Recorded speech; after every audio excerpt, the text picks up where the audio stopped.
কেড়ে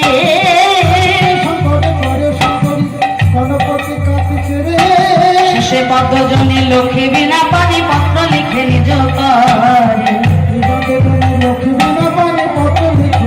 করে সবার নামে চিঠি লিখে নারদ মুনির হাতে দিলেন। আর সেই নিমন্ত্রণের পত্র নিয়ে নারদ মুনির মনে আজকে আনন্দ ধরে না। আহা নিমন্ত্রণ পত্র পাইয়া নারদ চলিল, নারদ চলিল।